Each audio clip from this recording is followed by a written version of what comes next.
Hello friends, so we will continue with the topic, the ecological pyramids. We have already discussed about the first two ecological pyramids, which is pyramid of numbers and pyramid of biomass.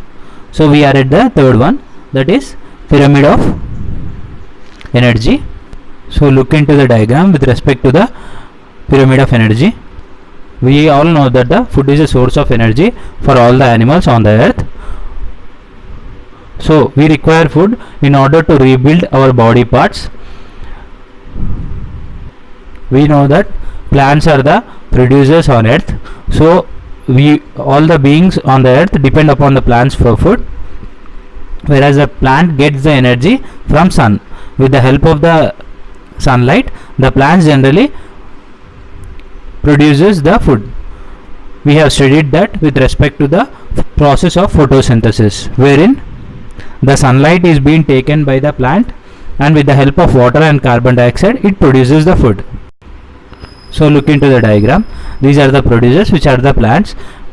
The producers use the sunlight as a source of energy and manufacture food by the process of photosynthesis. We all know this.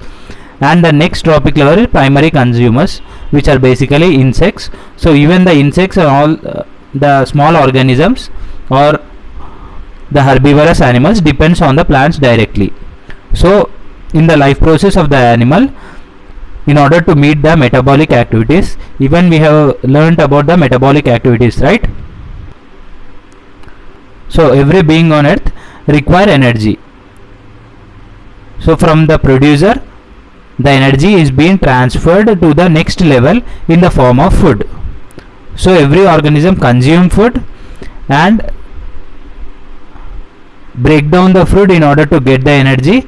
In this process, particular animal will lose some amount of heat as energy. We have studied that during process of respiration, energy is being produced. So energy is left from the human body in the form of heat. In simple words, we consume food and we break down that food and get the energy. So byproduct of energy is carbon dioxide, and energy is being utilized by the body. Because of it, heat is being formed in the body. That heat is being lost from the earth forever, right? We won't get that heat back. So some amount of energy which we get from the plant is being lost in the process of respiration. So from the food which we take from the producers,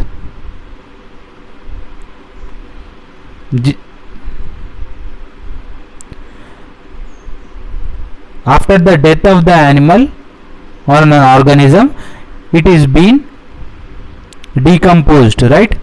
Decomposers are the bacteria which live on the dead plants or animals.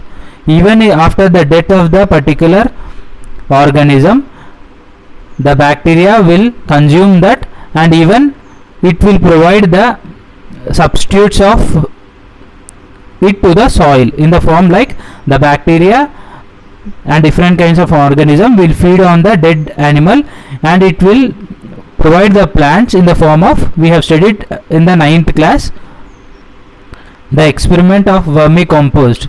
Even the food material which we provide to the bacteria will be decomposed and available for the plant to the absorption after a period of certain 3 months or to 4 months.